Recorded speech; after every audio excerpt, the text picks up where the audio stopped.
We monitor the Miles Bridges situation. We take a look at Jalen McDaniels' career high, and we look at some interesting offensive stats in Steve Clifford's first year. All today on Locked On Hornets. You're Locked On Hornets, part of the Locked On Podcast Network. Your team every day. In a minute, cuz we live.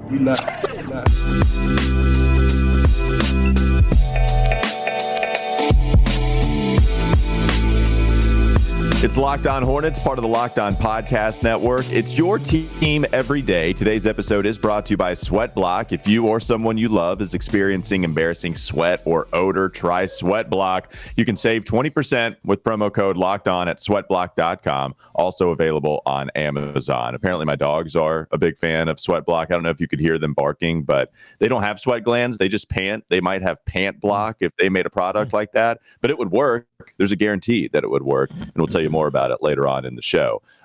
Let's transition awkwardly from that read on Locked On Hornets into the Miles Bridges situation here, Doug. Okay. Because there was the report we haven't talked about yet from Shams Charania of The Athletic. He put out, I think it was a week and a half ago, something like that, that multiple teams were still monitoring the situation. That was the verbiage used there. Monitoring was the Lakers were called out. The Detroit Pistons were also among those teams, but apparently several teams are monitoring the Miles Bridges situation and his conversations with Charlotte. James Plowright of Sports Illustrated, big shout to James, big supporter of the Wes and Walker show when it launched. That's why I love Hornets Twitter, man. James, really appreciate you. He wrote about Miles, and Doug, he thinks that it's really inevitable that the Hornets are going to bring Miles back, and we're just not really sure what that figure is going to look like.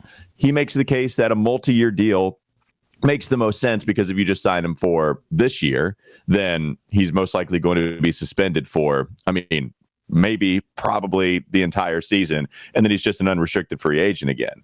If he goes to March, I'm flipping me again. If he goes to March, this is just how it is. If he goes to March, then that qualifying offer would expire, and then he would become an unrestricted free agent again, and then he could just be free to sign with whoever. There are a lot of angles here to attack with Miles Bridges. Like I'm not sure what the figure is going to be. It's really hard to give a number to Miles because he's not going to be making the $30 million he was set to make before his felony domestic violence arrest. So what do you think of the inevitability that James Plowright poses about Miles coming back to Charlotte? Well, let's talk about, what we think monitoring means. Because to me, I think monitoring means these teams are essentially just waiting on Adam Silver and the NBA to come down and say, all right, we've completed our investigation. Who knows how long that's going to take? But not completing the investigation is essentially a suspension. I mean, you're right. I mean, it's Miles missing games because all of the teams have not colluded necessarily, but are essentially going to wait until the NBA is done with the investigation and says this is how many games that they will filter down to the teams. This is how many games that Miles Bridges will have to miss. At the moment that you put pen to paper, the suspension is going to come down. And so the calculation that I'm sure that the Lakers and Detroit that they're making is, if this guy is going to be out a year, is that something that we're willing to, make a move on now? Or is it something we're willing to wait on? And what would that figure look like? Unfortunately, I don't think it's an inevitability, Walker. I don't know what you think. I mean, I'm not willing to go there. I think that I'm preparing myself for the eventuality that the Charlotte Hornets, seeing an opportunity in the marketplace, and they know, what Miles can bring them on the court, seeing an opportunity to rehab his image and get him back out on the court. I'm just preparing myself for that eventuality, but I don't know that it's necessarily inevitable. They have a choice here. Well, yeah, I think it's likely. That's what I would guess. I don't know if you think it's likely. I don't know what word you would use. Maybe inevitable seems strong. But the other thing is, there could be a potential out for Miles Bridges if he doesn't want to play for the Hornets anymore. So if he doesn't want to play for him, in some weird way, this has actually given him leverage because now he could break away from Charlotte and he could go and possibly make more money elsewhere. Now, not more money than the $30 million he was set to make, right? There's no leverage monetarily based on what he was set to make before his arrest. But that's something unfortunate about this situation, actually leading to something what you could view as good, right? If Miles and Charlotte don't agree to anything, and Miles is kind of looking over at the Lakers organization, and he wants to play with a possible LeBron, Anthony Davis tandem next year, then is that something where he just doesn't agree to anything with Charlotte? The Hornets, I mean, maybe the Hornets at that point, does he just expose Charlotte for how desperate they are and say, all right, well, we will throw a lot more money at you? I just, I really am interested in the figure about what is Miles going to bring. And so when you talk about the word monitoring the situation, are other teams just kind of waiting for the other franchises to give up on their moralities too, or whatever might be there? Like, lessen and lessen and lessen. And then to the point where, okay, they're going to offer Miles $10 million a year. We can offer him 12.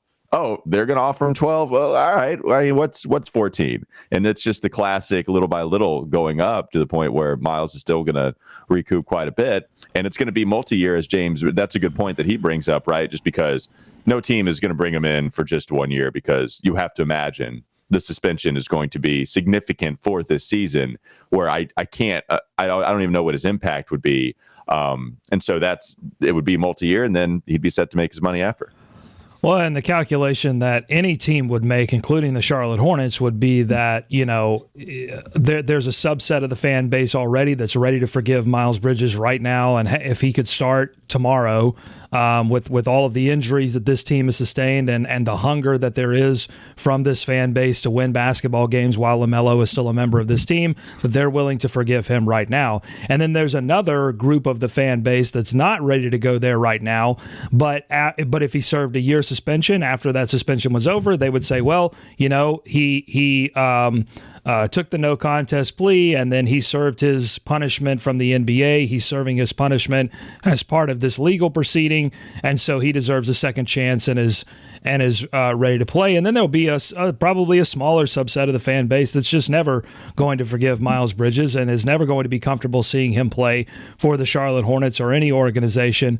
But they probably wouldn't be persuaded one way or the other by anything that a team would do necessarily. I think why you say it's likely, I'm going to guess, and why James Plowright thinks it's an inevitability is because the Hornets have been very careful with this situation. They haven't done anything that would suggest that there's been a relationship breakdown between the teams. The two parties came together to mutually agree to drop the qualifying offer. It didn't seem like there was much sort of disagreement there.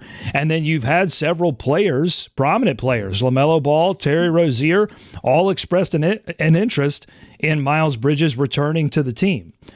So all of that would seem to set up, a likely meeting between these two parties. And I don't know. I don't know what to say to fans that are going to be uncomfortable by that. I don't really know how I'm going to talk about him, because here's the problem, Walker. Yeah, I think that people in this position deserve second chances, but only if they express contrition. And I haven't to this point, because of all of the legal proceedings. He was probably not in a position to do so. But at some point, don't we have to see something from Miles Bridges that resembles contrition, that says, "Hey, I made a mistake. There are problems that I didn't deal with them in an appropriate way." But so far, we've got a no contest plea. He's accepted punishment, but is not accepted that he committed the actual acts. Like in the punishment that he's serving right now, he doesn't have to admit that he did anything wrong.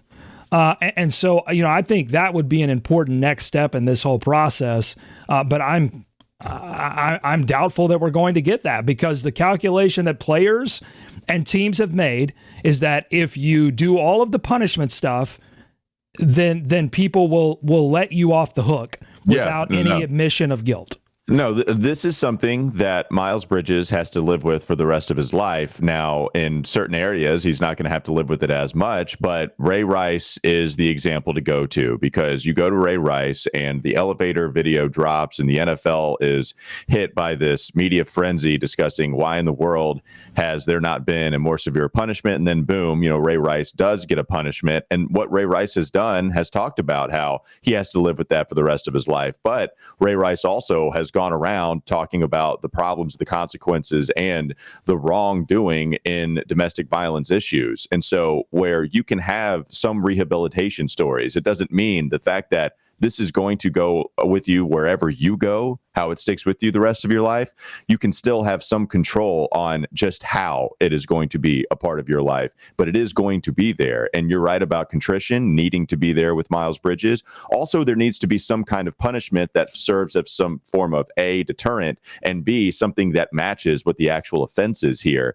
And that's why all eyes are going to be on Adam Silver in the NBA after this investigation is completed. Whatever they find, don't find, quote unquote, whatever you want to do there, is the punishment going to match what happened? And that's kind of a tricky question. So I know this, if you compare Miles Bridges' suspension to some anti-drug program offenses that OJ Mayo violated and Tyreek Evans violated, and those guys were out for 2 years after perpetually violating the drug program, does that equal the one bout of felony domestic violence charge with Miles Bridges? That's something Adam Silver is going to have to weigh. Maybe he doesn't. We'll talk about it for a month and then we'll just all move on. That's kind of how time serves these issues anyway.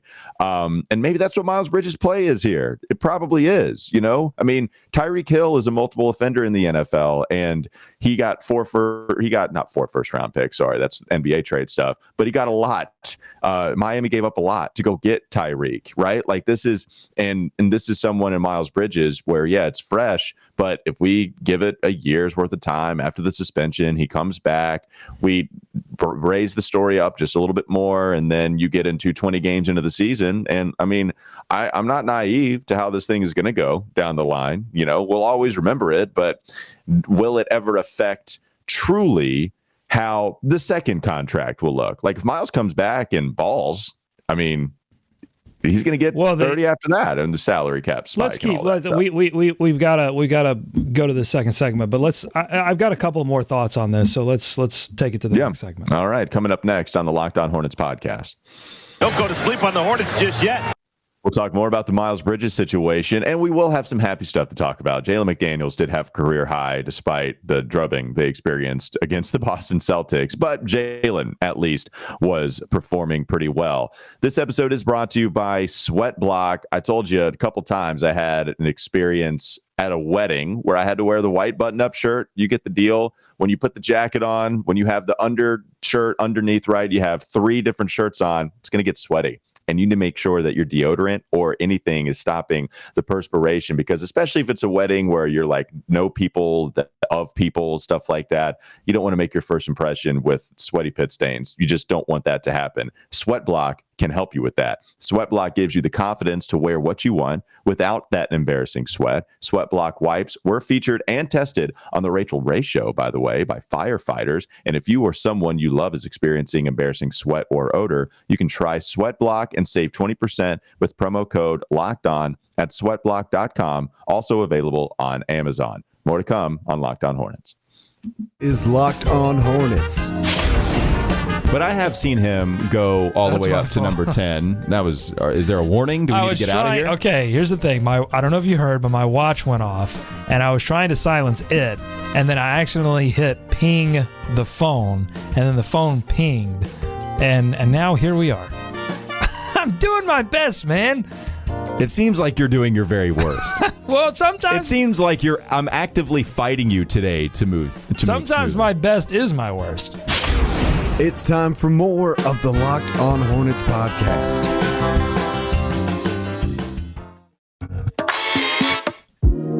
Thanks for making Locked On Hornets your first listen today. Make your next listen Locked On Sports today. From the games that matter the most to the biggest stories in sports, go beyond the scoreboard and behind the scenes with local experts and insights only Locked On can provide. Doug, you had some more thoughts on Miles Bridges as we were discussing there. I was kind of talking a little bit about how Miles' time is going to help Miles because it helps a lot of people as far as the perception against him. It seemed like that was a jumping off point for what you might say.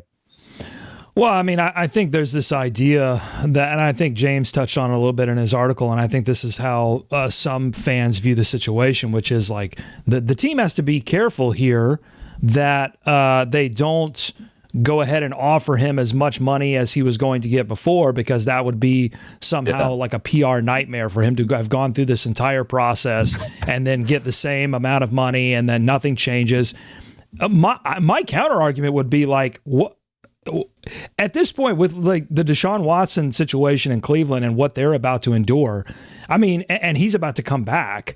Like what PR situation could they really not sustain at this point? I just don't like. I don't think that's in the calculations. The calculation for the Charlotte Hornets in terms of Miles Bridges is going to be what other teams are willing to put up with it and what dollar amount are they willing to put up with it at. I don't think that that's going to be any kind of PR considerations are going to be thought of at all. It's really like, how long is the suspension going to be, and how much of a discount can we get Miles Bridges at because of this situation, because of other teams not willing to go there with him, and for him having missed this much time already. That's the only consideration. I don't think any of the legal stuff and any fan perception of this is going to matter. And I feel for fans who, you know, don't want this to happen or don't want to have to cheer for Miles Bridges. I don't really know what to tell you other than this is sports now. You know, Hugh Freeze is the coach of Auburn now after everything that he went through at Liberty. Yeah. Deshaun Watson's about to be the quarterback of the Cleveland Browns. And you really, to me, you kind of have to sort of have to detach and separate art from artist and figure out a way to maybe not celebrate what someone does, but understand that this is now a part of the entire team's success. I don't know. It's going to be interesting for us to talk about it. It's going to be interesting for fans to cheer for it. Well, and there are some people saying preach to you, if it happens, even if they by don't the way, agree if with it happens, you. We're talking about it. It does feel inevitable. We're talking about it like it's inevitable. Oh no, we're talking about if it does. Like no, but there are people celebrating what you just said with your last point, even if they completely disagree with you. The fact that we do have to detach the art from the artist. They're saying that's what I've been saying the whole time, even if you're saying it in a completely different context, that we're coming from it with different enjoyment processes. Yeah, I'm saying it from a deep, depressed place of complete resignation. Like my whole body just deflates and says, "Okay, well, this is where we are now." I'm dealing in reality. This is not even. I think people would listen to this and think that I'm like some hypocrite after everything that I've said previously. No, I believe everything that I said previously about Miles Bridges. I don't want to see him in a Charlotte Hornets uniform ever again, and I will stick with that. But I'm just dealing in reality and what's in front of us, and how we're going to react to that. Well, that leads to a point I've talked about quite a bit, and I remember a conversation on the Lebitard show, which you and I are both huge fans of, and this was during the Kareem Hunt thing, where Kareem Hunt is in the hotel, I think, the lobby or wherever, and he's on video kicking a woman when she's on the ground, and the Kansas City Chiefs decide to release Kareem Hunt, who was an awesome running back and still is a very good one, but then he was one of the rookie scale contract running back guys that was performing extremely well. And the conversation Dan was having was, okay, if you're the Kansas City Chiefs and you release Kareem Hunt, somebody just rolls right in, they pick up what is a crazy good running back in Kareem Hunt, and they're going to, reap the benefits of all of the football playing that he can provide for the Cleveland Browns.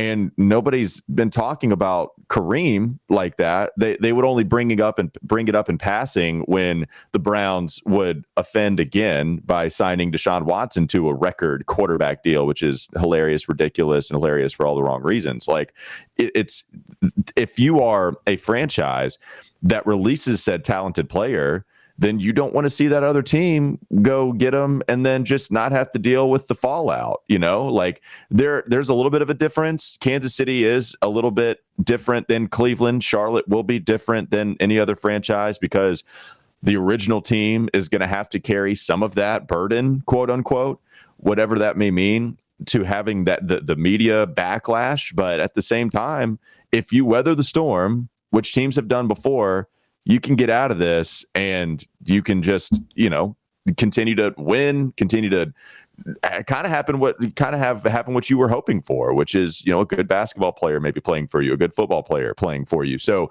if you're an NFL owner, do you just come out immediately and say, hey man, look, all I care about is winning. Okay. Miles, that was a legal process. It's all good. They figured it out. I don't care. Right. I care about winning, and I'm going to bring Miles here.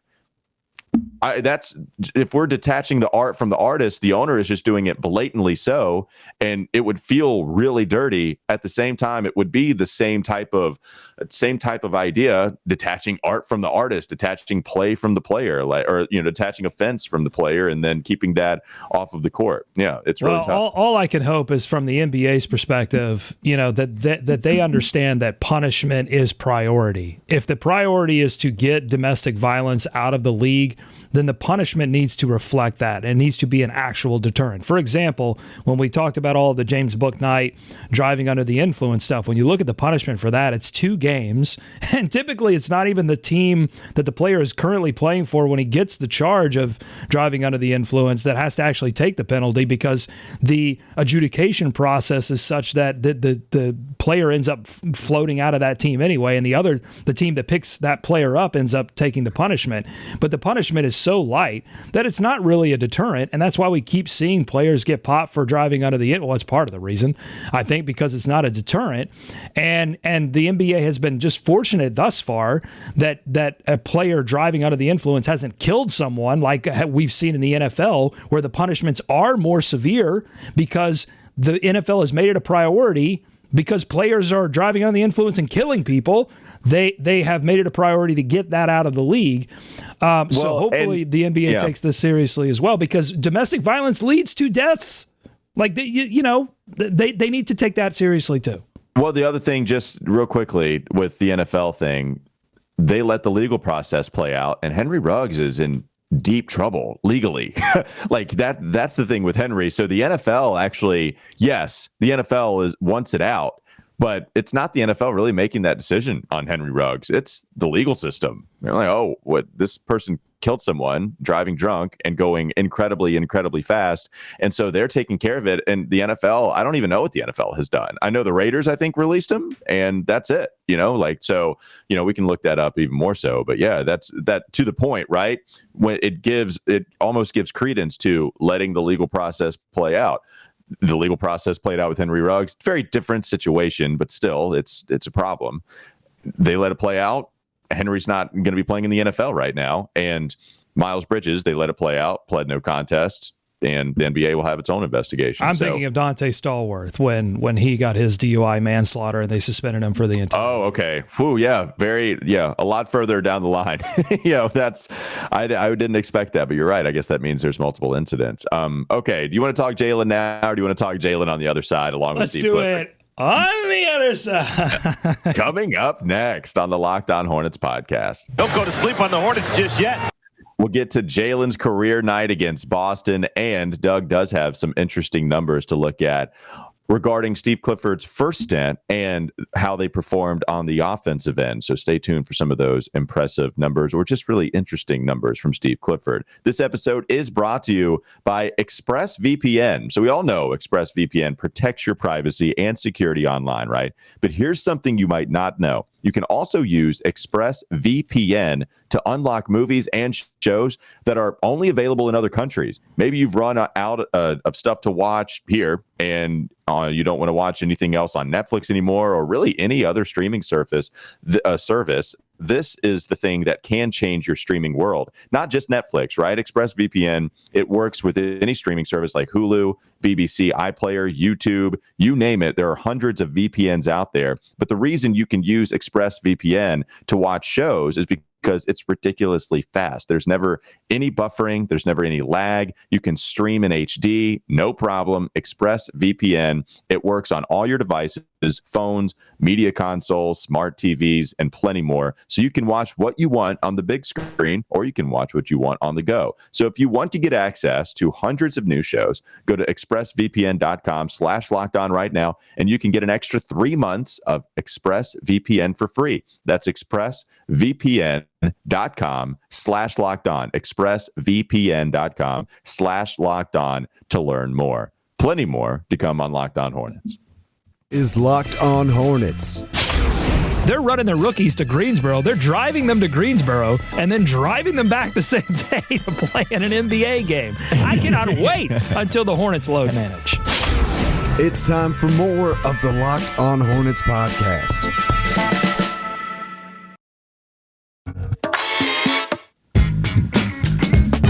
Sorry, Jalen. Had to take a back seat to some other stuff we were talking about. But Jalen McDaniels did have... we haven't talked about this stuff in a while, so hopefully people listening will let us off the hook a little bit. Duh. Usually I'm the naive one. They're not going to do that. All right, let's talk about Jalen McDaniels a little bit. He did score 24 points against the Boston Celtics. It was a career high for him. I believe his previous career high was 21 against the Oklahoma City Thunder.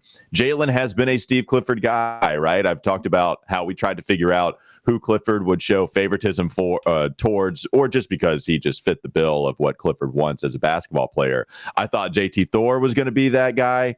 The more Thor movement has been pretty quiet because JT is just completely out of the rotation. He was getting like 8 minutes, 7 minutes here and there, and now he's completely out. Those minutes have gone to Kai Jones, and Kai Jones has even logged some more runs since he posted some of those 7-8 minute runs. I did not expect James Bouknight to be a Steve Clifford guy, but he was at the beginning. Injuries have allowed that to happen, but also Clifford seemed, even what he was talking about in the offseason, he was always going to give James Bouknight an opportunity at the beginning of the year. I always thought Jalen was going to be that player, and that's served to be true. Steve Clifford has glowing things to say about what Jalen has done. He starts in place of Gordon Hayward, and we've seen Gordon Hayward injured quite a few times already. So 9 of 12 from the field in 30 minutes, 4 of 6 from 3. This is not consistently what he's doing. It's a career high for a reason. But I do think Jalen McDaniels has been pretty good this year. Got off to a real hot start. What did you make of Jalen McDaniels' first 21 games, Doug? It's been up and down offensively, but the reason he's been a Steve Clifford guy has been the defensive versatility. He has been the cliche, the Swiss Army knife on the defensive end of the floor. I don't know. Do people still hold like Swiss Army knives? Do they still own those? Do we need a new cliche? I feel like for someone who can do it all. I have one, but I don't know where it is. And I think that's probably the experience of most people. I'm sure everybody has one, but you just have no clue where it's out in the shed somewhere. It's in a storage box. You haven't looked at it in 5 years. It's always in a shed. So you had it at like 10 years old, and you just can't quite give it up. You're going to give it to your kid for him to put in his shed once he reaches 25 years old.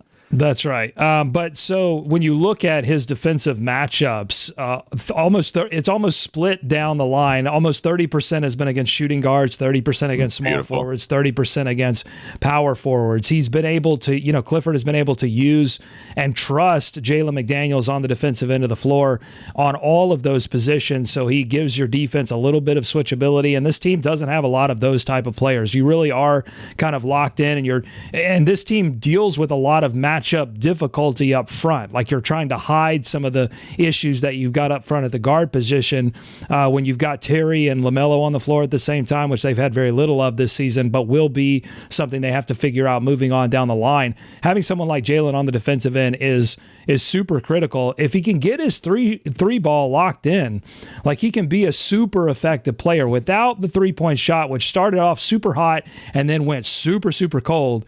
It's starting to come back a little bit. If that does, he can be a serious impact player.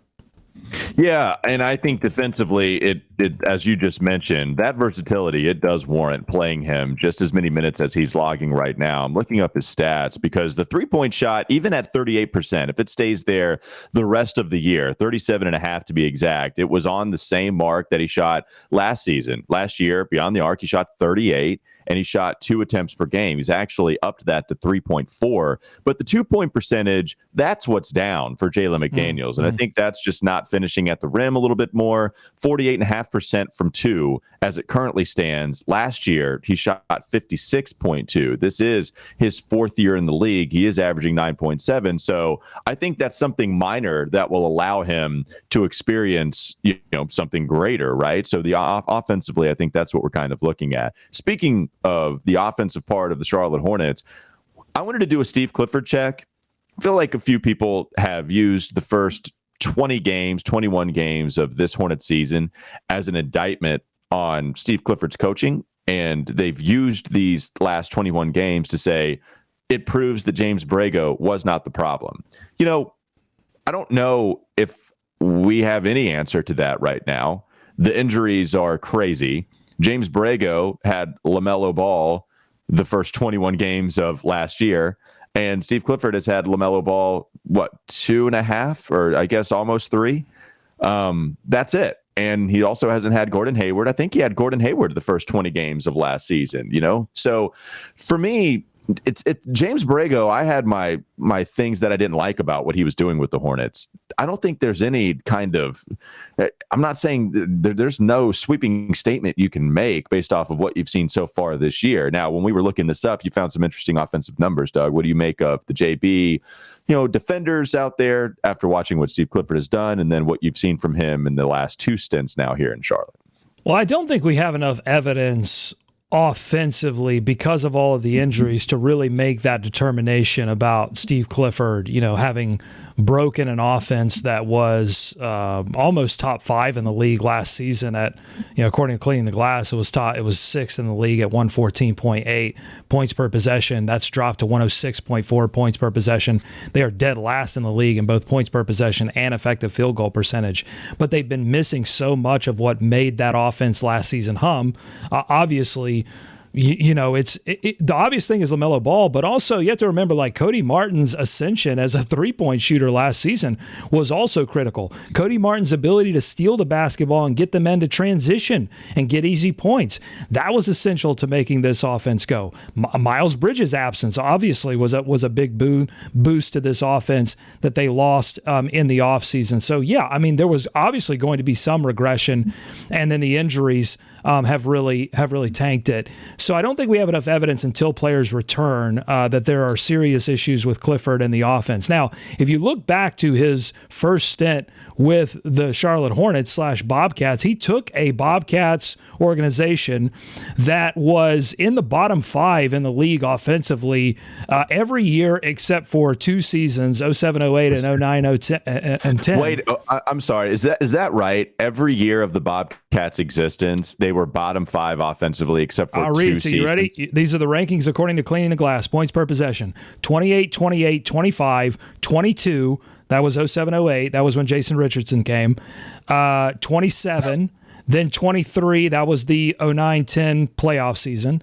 25th, 30th in 11-12, and then I think that was when they were 30th in defense and offense. That was the 7 and 59 year, and then 28, 24, and 13-14. So that was the first playoff with Kemba and Jefferson, and then 14-15 they were 28th in offense. So he takes that and turns it into a top 10 offense in 15-16 when they go to the playoffs as the Charlotte Hornets at 107.6. All right, remember that.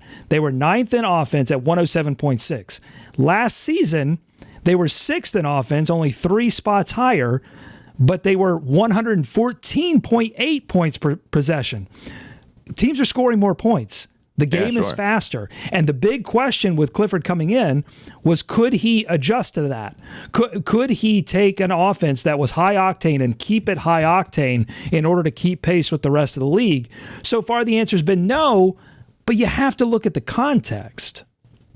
Oh yeah, you don't have, yeah, that LaMelo, I don't think it's it. I would like to look at those 3 games that LaMelo played, right? So those 3 games that LaMelo actually played in, the offense, I don't think it was a coincidence, looked a lot better. It looked a lot better in the half court. And then again, this is where you just no team is going to be 100% healthy all the time. So I'm not asking for unrealistic goals. I'm just asking for not the worst injury luck ever to happen to the Charlotte Hornets to start a season. That's what I'm asking for. It's been ridiculously bad. And I think, it's funny.